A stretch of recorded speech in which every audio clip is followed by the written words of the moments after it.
back to another training session for the Wilsonian Public Humanities Lab and our community data curation interns and partners, or anybody interested in learning.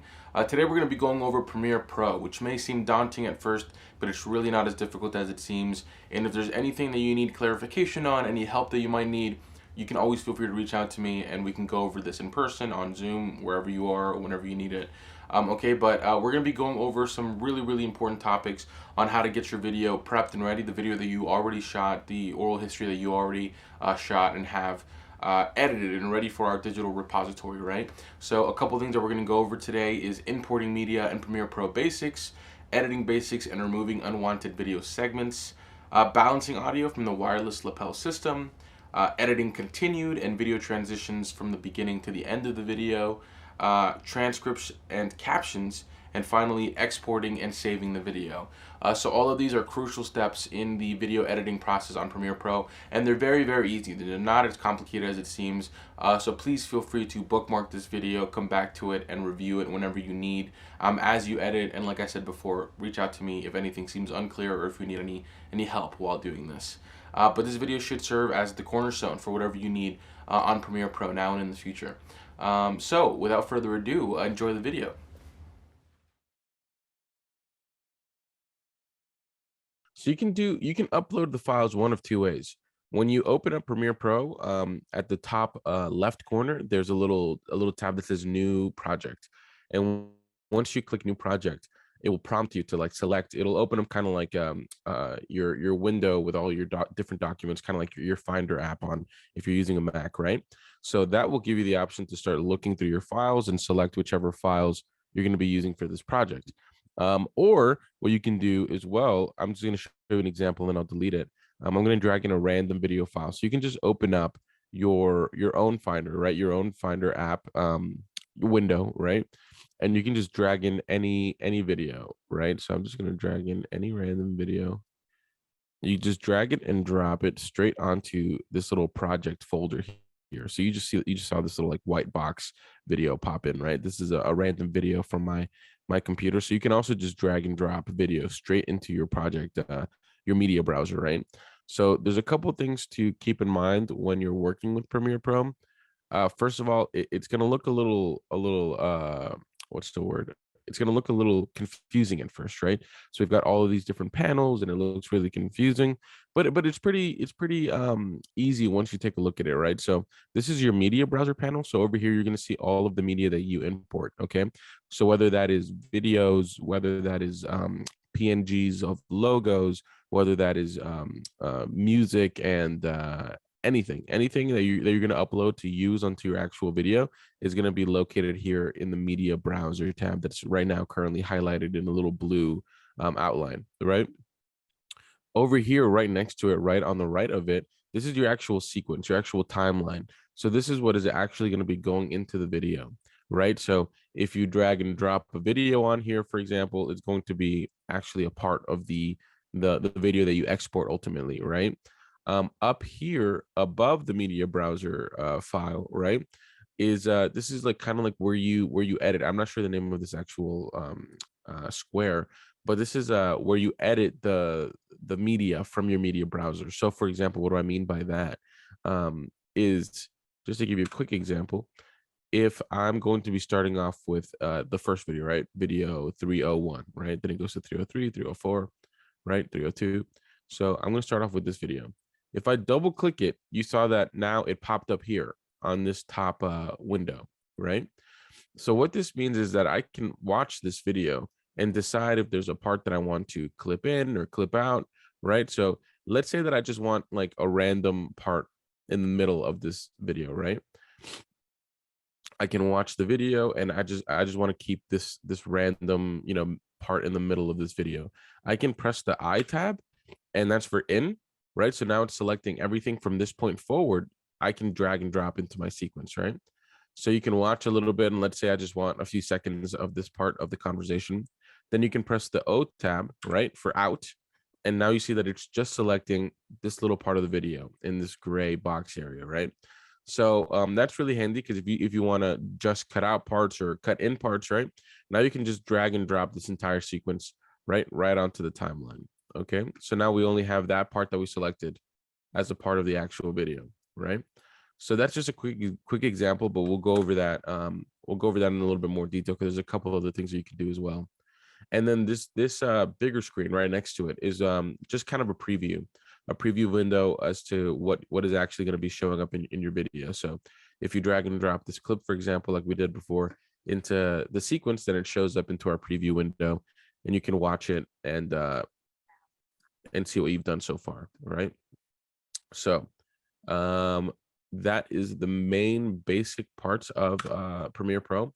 Oh, and then we also have all the way to the right over here, we have kind of like our effects tab, our essential graphics tab, our essential sounds tab, you know, our Lumetri colors tabs, which I'll go over what all of these do in 1 second. But yeah, it's not as confusing as it seems once you start actually kind of like navigating a little bit of Premiere Pro.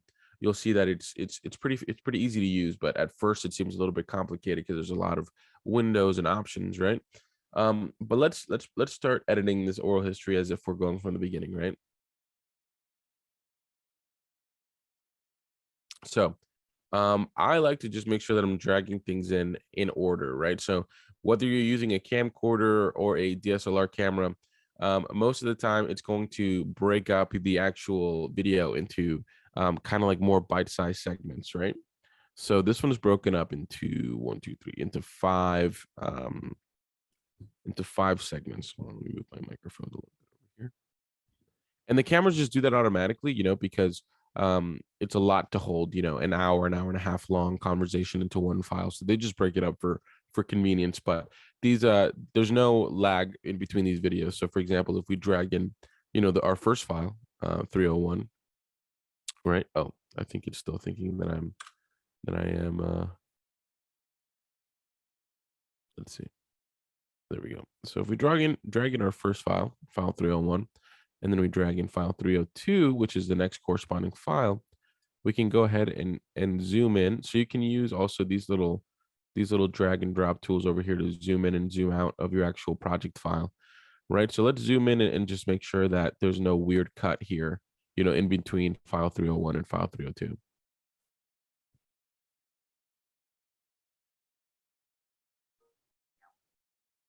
We see that it's a continuous file there, and it doesn't stop in between both of those clips, right? So now we're going to just go ahead and drag in the rest of the files that correspond with this oral history, right? So now we have 303, 304, and finally we have 305, right? So that should be the beginning and the end all the way through of our oral history. This one's a little bit of a longer one. This one goes to about an hour and 40-ish minutes, right? But that's necessary as well, as we if any of you all who are listening have gone to our oral history training, you know, you probably have seen that one of the things that we advocate for is when you're actually collecting these oral histories, these might be one of the only times that you get to collect this oral history, one of the only times that you get to hear from this person, from this narrator.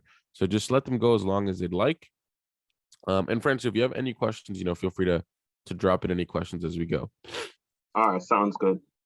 Okay, awesome. So now we've dragged in all of our files into our timeline, right? Now we have the entire oral history here. If you want to edit anything, right, there's a very easy way to do this.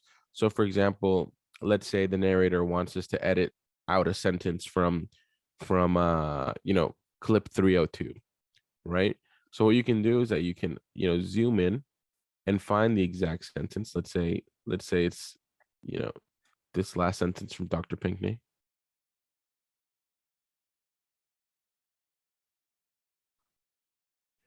Yeah, let's say that it's this full sentence from the actual interviewer. So let's just say for an example, we want to delete that sentence, right? Obviously that seems like a crucial sentence in the actual interview, but this is just an example. So what do you do if you just want to delete this part, right?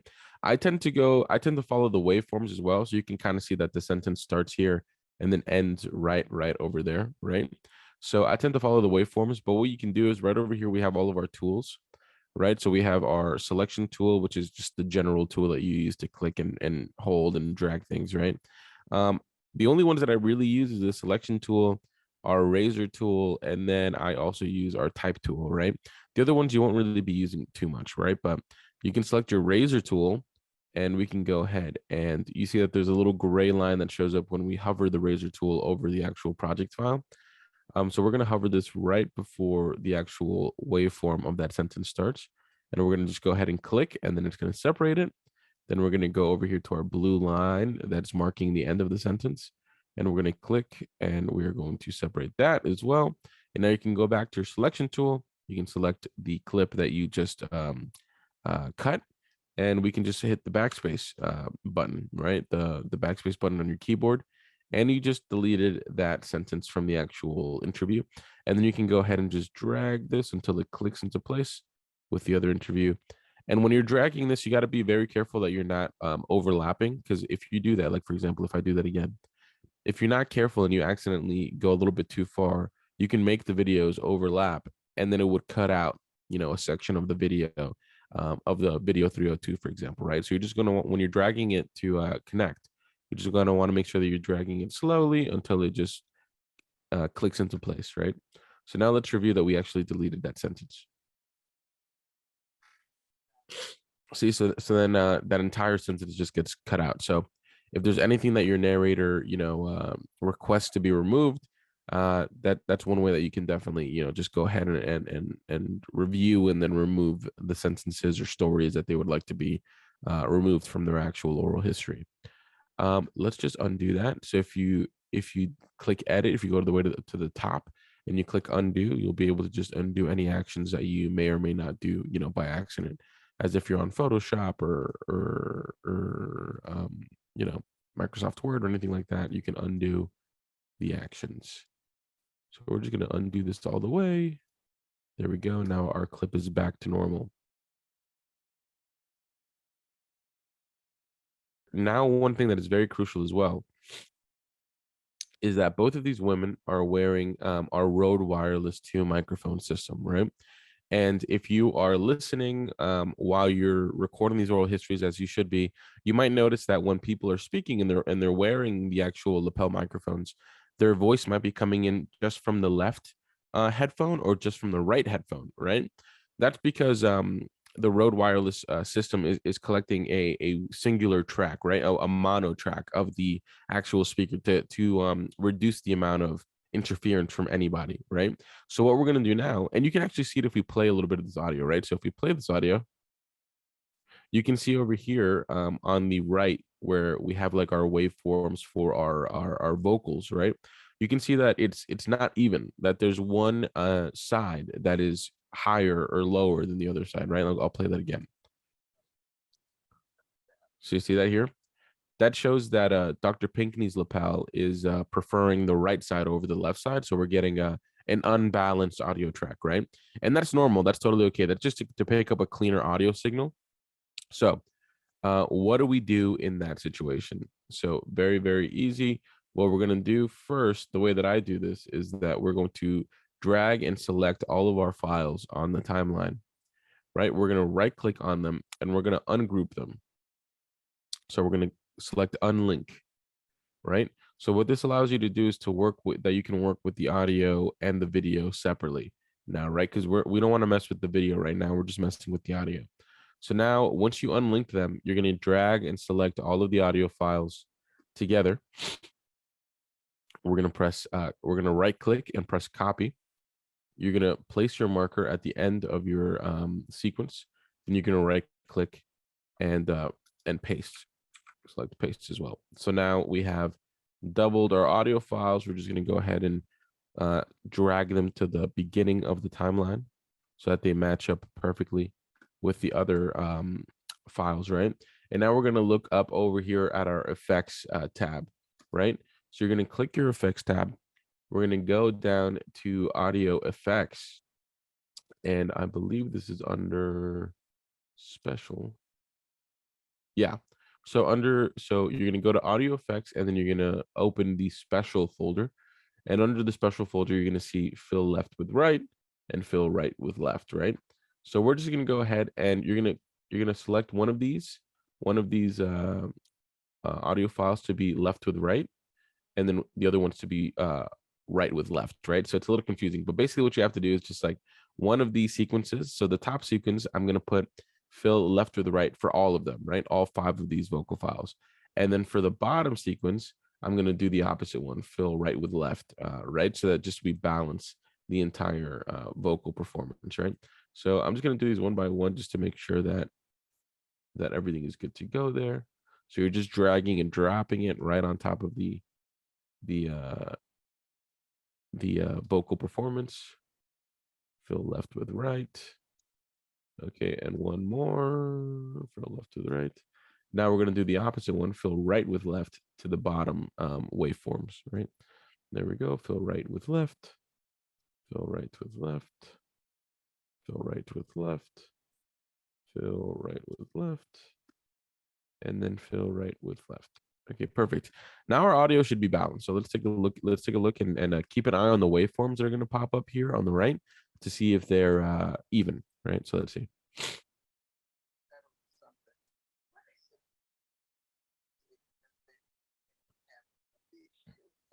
There we go. So now we see that our audio is balanced, our audio is even, and it's coming out equally from the left and the right side of the audio signal. So what I like to do at this part now that the audio is good to go is that I just select everything, even the video tracks, and I'm just gonna go ahead and group them, so that if I have to work with any of these, you know, they're grouped and it's easier if I have to move them around or anything like that, right?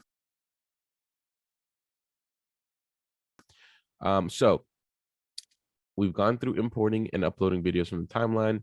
We've gone through balancing audio from the Rode wireless headphones. And we've already touched upon making any necessary edits, right? But let's go over that just a little bit more. So if you need to make any necessary edits, like I showed you before, you can drag and use the razor tool to cut out any parts of the conversation that you don't want in there, right? Another thing that you can do while you're editing this video is that you can review the actual videos in the in this top left screen, right? Like we were doing earlier. But what you can also do that's really interesting is that that you might use this, you might not use this, but once you select, you know, a part of the video, right? Let's say that we're selecting in there and out right over there. Right now we're just working with this small clip.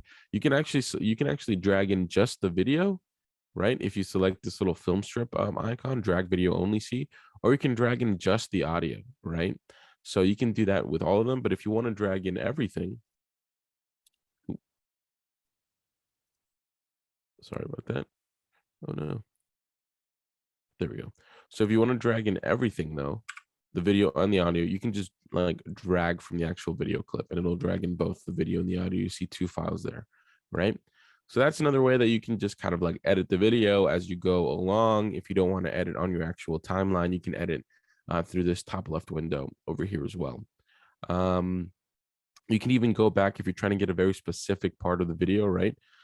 You can zoom in, you can zoom out, and you can go back frame by frame or go forward frame by frame, right? So step back 1 frame, step forward 1 frame, right? So you can cut the clip right at the beginning or right at the end of the sentence, right? So that comes in handy as well. Next thing we're going to go over is beginning and ending transitions. Okay, so let's say that this video clip that we have here, right?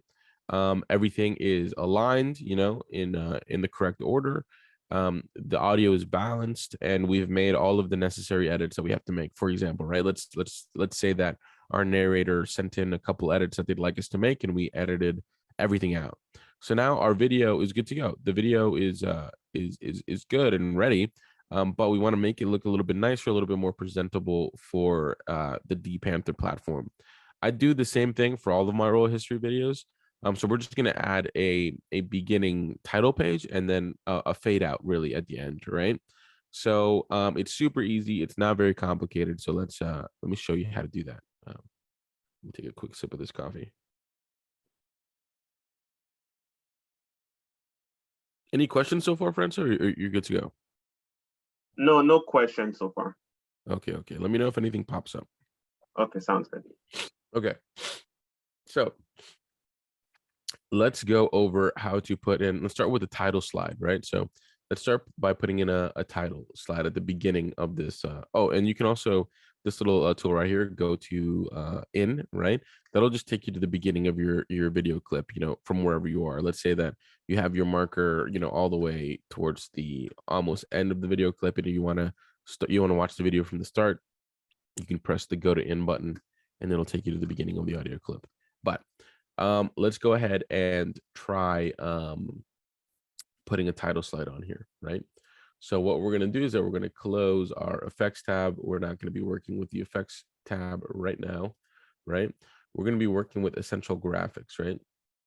So theoretically, you can scroll down and you can use any of these. These are all title sequences, really, like, just some text that you can overlay anywhere, right? I like to use the very simple one with the text right in the middle of the screen, right? Just introducing the actual video and the context of the video. So this one's called basic title. They all have different names, right? So this one's called basic title. That's the one that I like to use for all the oral histories. So what you're going to do is that you're going to select this and you're going to drag it and you're going to drop it onto the beginning of your timeline, right? So you might not be able to see it because since our video is so long, it seems like it's like almost invisible. But if you zoom in, you're going to see that little pink video file at the top.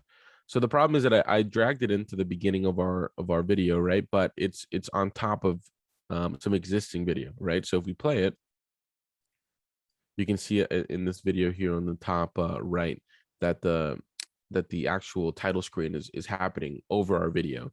So we do not want that to happen. So what we're going to do is that we're going to select our video files and we're going to start it right at the end of the title sequence, right?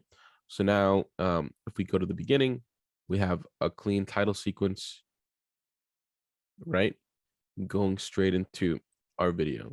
But there's a couple things that we can do to make this even cleaner and even nicer, right? So first and foremost, let's change the title here to fit the context of what we're watching, right? So I'm gonna select the type tool here in our tool box. I'm going to select the type tool and I'm going to hover over the title sequence, you see here, and it lights up red. So it shows that I'm getting ready to edit this. So I'm going to go ahead and select this title sequence and I'm going to delete it. And I'm going to add some correct context for this video.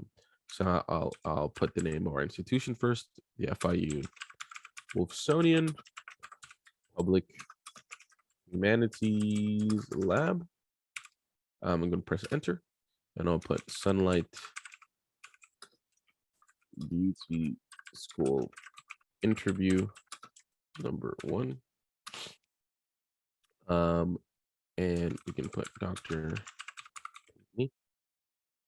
Is one of the interviewees of this panel. I in my files I have the name of our main interviewer, but I don't have that at the moment. But I will add that in just a few seconds. But just for the sake of this video, we'll just leave Dr. Pinkney's name in here for now.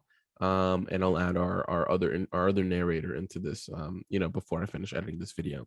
But so we're just adding a little bit of context, right? We have the name of our institution, we have the name of the project, we have the name of the narrators, right? Or narrator right now, right? And what I like to add as well is that I like to add, our logo. And like, so this could be the logo for San Haitian Neighborhood Center, the logo for Vizcaya, the logo for Arlic, the logo for the World AIDS Museum, any logo you'd like to add there. But I like to add the logo for the institution that is, responsible for the oral history. So I'm going to go ahead and I'm going to drag and drop in from my files the WPHL logo, one of the WPHL logos to add, right? Let's see, WPHL. Let's do a black and white one. Let's do this one. Let's see how this one looks.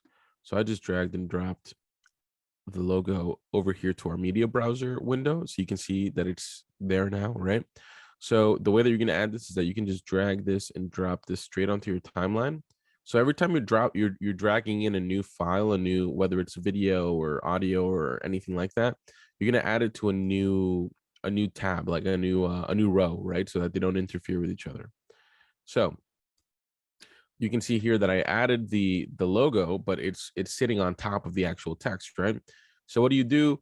On the actual sequence, viewing window, you can just double tap on the actual logo and you'll see that some transformation boxes show up around the logo so that we can make it bigger, we can make it smaller, we can move it around wherever we want. So I'm going to keep it like around that size, but I'm going to move it over the text, right? So that it's not interfering with the actual text, right? So now this is what we got. We've got the FIU logo. It's actually a little bit big. Let's put that down a little bit. There we go. So now we got the FIU Studying Public Humanities Lab logo. We've got some more information on the actual interviewees and the project, and we're good to go, right? Another thing that you can do as well is, for example, if you are editing the actual, like once you double click and edit the text, you can actually go over here. You'll see that over here, our essential graphics, essential graphics tab opens up, and you can change the font if you'd like. You can change the color. You can change, you can bold. You can italicize. You can change the font and the text however you'd like, right? But for now, I tend to leave it, at the default settings with Myriad Pro. So I tend to leave it just like that. But just in case you want to, switch things up and make things look a little bit different, you can do that. So now we have our title sequence good to go. But if we watch it from the beginning, you can see that it just kind of pops in, and then when the video starts, it just kind of like pops out. So we don't really like that. So what we're gonna do is we're gonna just make it a little bit smoother. We're gonna have it fade in, and we're gonna have the audio fade in as well, right? So if you click on the Essential Graphics tab and close that, right above that, we're going to go back to effects, right? So first, we're going to start off with video transitions so that we can make the video fade in and fade out, right? So we're gonna open up the video transitions tab, and we're going to go over to dissolve. Under dissolve, we have some cross dissolve options. We have dip to black. So for the beginning of this video, we're gonna use dip to black. So we're gonna select that, and we're just gonna drag it and drop it to the beginning of our file, right? So you can see now that a little orange kind of tab showed up that says dip to black. So that shows that we successfully dropped in the effect, right? So we're gonna do the same thing you have to do the same thing for both files that you dropped on there, right? So you have to do the same thing for the logo PNG that we dropped on there. So now if we play the video from the beginning, let's see what it looks like. There we go. So we see that the text and the logo kind of just faded into the actual video, which I just prefer. I think it looks nicer. It looks a little bit more polished that way. And now we're going to do the same thing for the videos going into each other, right? So for this like very harsh transition between the title slide and our actual oral history. For this one, I like to use cross dissolve so that it doesn't introduce a black color into the video that we're actually editing. So we're gonna use cross dissolve, and we're gonna go ahead and drag and drop that over to both of our files right over here, right? There we go. Let's see what that looks like. Oh, there we go. So that looks a little bit cleaner, but what I like to do as well, if it still looks a little bit choppy, is that we're going to use a cross dissolve for the video for the first video coming in at MVI 301, right? So I just added a cross dissolve to the first video as well. So let's see what that looks like now. There we go. It looks a lot cleaner. So it looks like they're kind of fading into each other. But then we have the audio coming in a little bit harshly as well. So how do you fix that? We're going to go back to our effects tab that we have here on the right. And we're going to go to audio transitions, crossfade, and we have exponential fade right over here. So we're going to drag and drop that over to both of our audio files as well, right? So let's see what that sounds like and looks like now. There we go. A lot cleaner. You can also, elongate, the fades and the effects that you bring in, right? So if we want to make this exponential fade on the audio a little bit longer, we can do that as well. And you can just do that to your liking, whatever you think might look best, right? There we go. So that looks a lot cleaner to me. That looks like a lot more of a professional oral history, recorded video. So if we watch it from the beginning,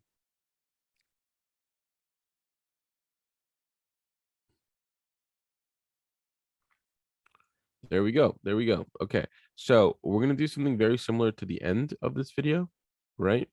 So we're going to zoom out. Oh, sorry. We're going to zoom out again, just so it's easier to get to the end of the video. We're going to select, close to the end of the video, and we're going to zoom back in. This was actually a very, very nice oral history. I had a great time recording this. So we're going to go to the end of the oral history.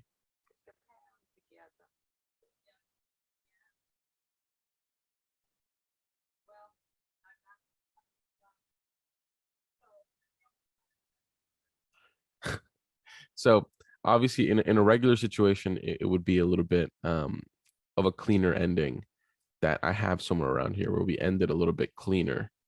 We recorded for a while, so the sun started getting dark. I mean, the sun started leaving. So let's see. So I have a cleaner ending somewhere over here, but just for the sake of this video, let's say that's our ending, right? So we're gonna do something very similar to what we did at the beginning, just have it fade out, right, to make it look a little bit cleaner. So we're gonna first use the dip to black effect for our video. We're just gonna drag and drop that over. We can zoom in a little bit more so you can see the effect a little bit better, right? And then we're gonna use the exponential fade for our video as well. I mean, for our audio, right? So we're going to drag that to both audio clips. So let's see what that looks like. That might need a little bit of work. Let's see what it looks like. There we go. Okay, so that's actually not bad. But if you would like, just to make it look a little bit more natural, you can elongate the dip to black. You can elongate the exponential fade just so that it's a little bit more natural. It fades a little bit smoother. Let's see what that looks like.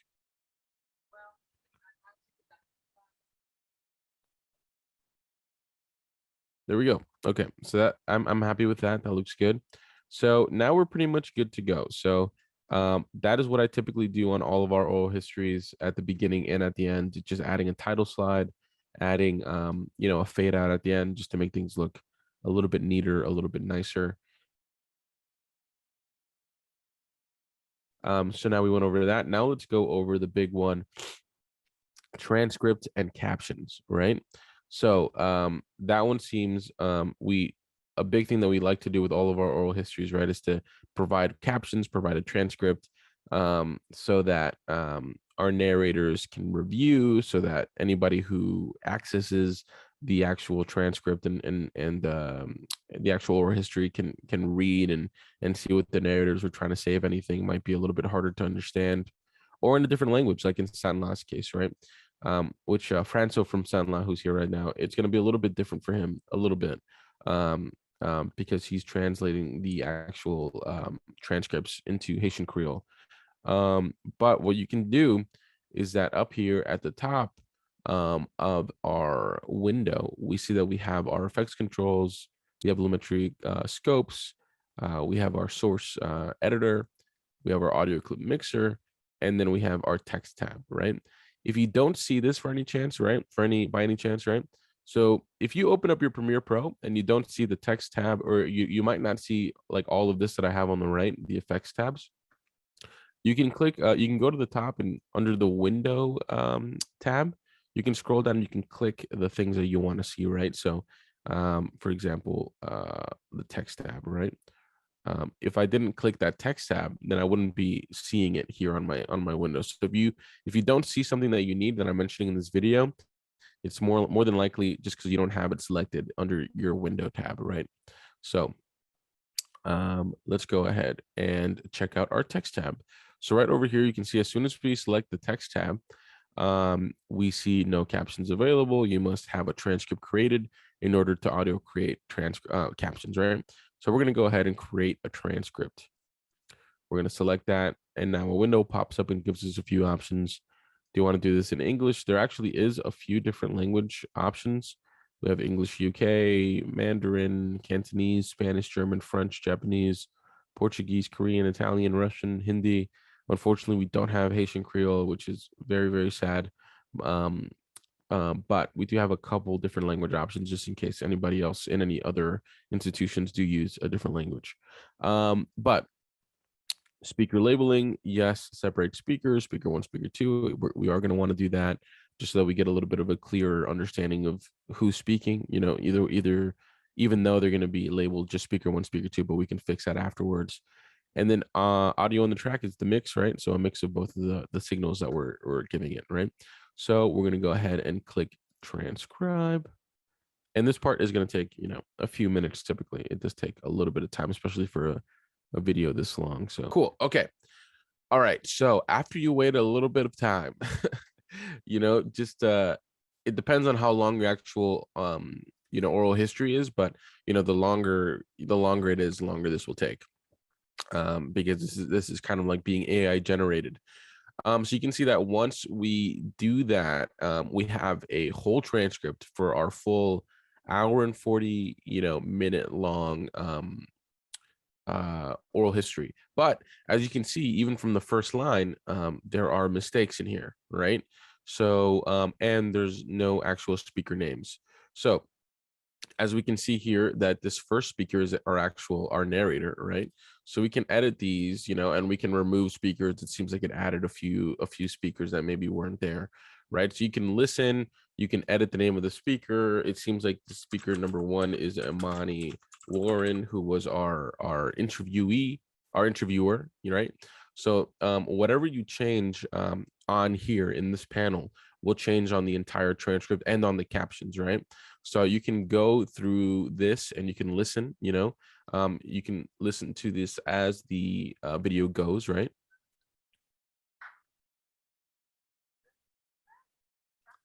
See, so you can watch the video and you can edit in real time. So it seems like this isn't really necessary, right? We can start at the thank you, well, and then it's Miss Luella, right? So you can change whatever you'd like here. So any of the changes that we make here will show up on the captions, right? So you can watch and you can listen, and as you go, you'll see that it'll follow along via a blue box. Oh, whoops.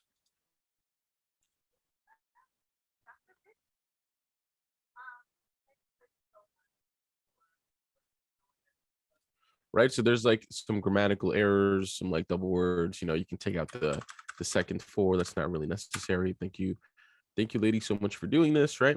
So basically, even though we do have the audio generated transcript, you will need to kind of like listen along and make any changes of the transcript here. So I highly recommend that you make all the changes needed straight through this panel before you do anything.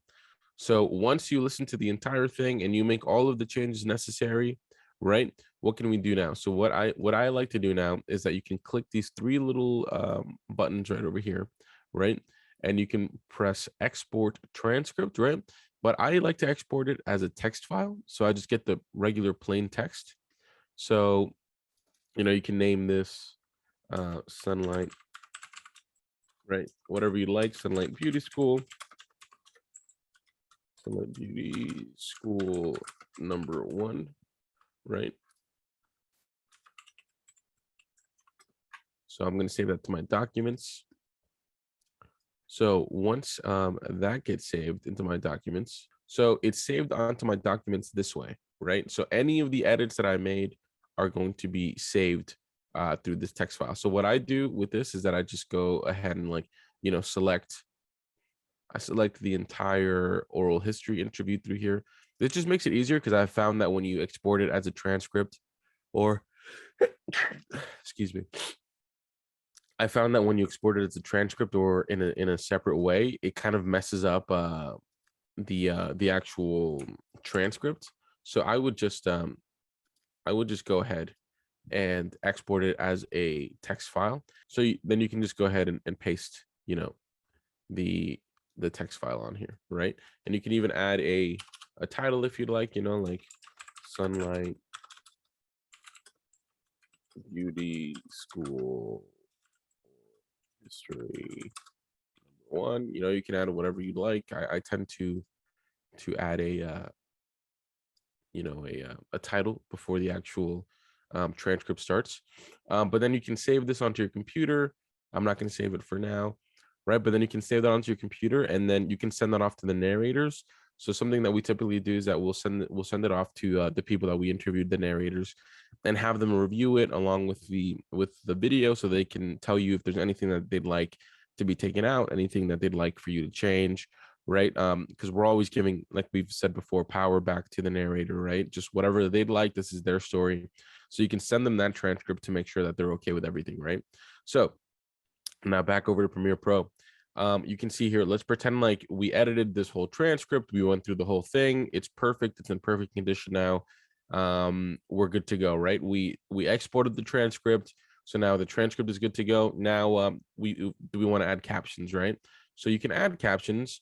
And sometimes, just a heads up, you might not see the caption thing if the window's too small, right? So if you expand this, then you see that the caption option pops out, right? So you're going to click on create captions, subtitle default, right? We're going to click that as well. So that's going to take another few seconds. There we go. Okay, so now we have our caption track. And you can maybe see up here, right? You see that now on our actual sequence tab, we have all of these little yellow boxes, right? And these are all caption boxes pretty much, right? So if we watch from the beginning, we'll see that now we have our captions placed on the proper time markers.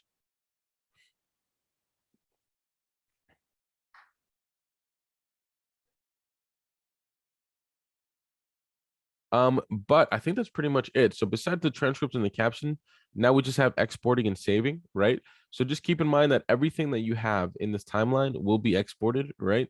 So now we've done everything, right? We have edited the video, we've made the transcript, we've made the captions if that applies to you. We have added the beginning title slide, we have added the fade out. We're good to go. We've balanced the audio. Everything is good to go. So now what do, right? The first thing that I would always recommend doing is saving this as a Premiere Pro file, right? So all you have to do is click File, Save. You can title this, Sunlight Beauty School, Beauty School Oral History #1, right? So this is going to save this file onto your computer as a Premiere Pro file with everything that you've done, right? Always save this as a Premiere profile before anything, right? Now let's export the video. So we're going to go to File, we're going to go to Export, and we're going to go to Media. So now we're going to have another window pop up, right? So you can change the file name again, right? Let's just say I'm going to name this Sunlight #1. You can select where you want to save this, right? So for example, right now, I'm going to save it under WPHL videos, right? Let's save that. Preset, you can leave it right there at the match source. Format HT64 is perfect, right? Sometimes I even, if I want to get if I want to get a little fancy, I'll change it to high quality 1080p, right? Just so that when we upload it to YouTube or our digital repository, it's a little bit nicer, right? But you can also just leave it to match source. It's not a problem at all. And that's all you have to do. And now you're going to see that you can just press export, and it's going to start the process of exporting this video for you, and it's going to save it, at the location that you selected. Okay, everybody, thank you so much for joining us today and reviewing the Premiere Pro basics with us. Okay, like we said before, any help you might need, any clarification you might need, please feel free to reach out to us so we can help you with whatever you need and get these videos uploaded and ready to go. But I hope that was helpful. I hope that you learned everything you needed to learn. There are probably a couple things that I didn't go over, so if you need clarification, reach out to me, or I might make a separate video on a couple things that would be interesting to go over, like color correction and stuff like that. That is also super easy. But I hope you enjoyed this video. I hope it's helpful, and we will see your videos uploaded soon to our dPanther digital repository. Have a good rest of your day.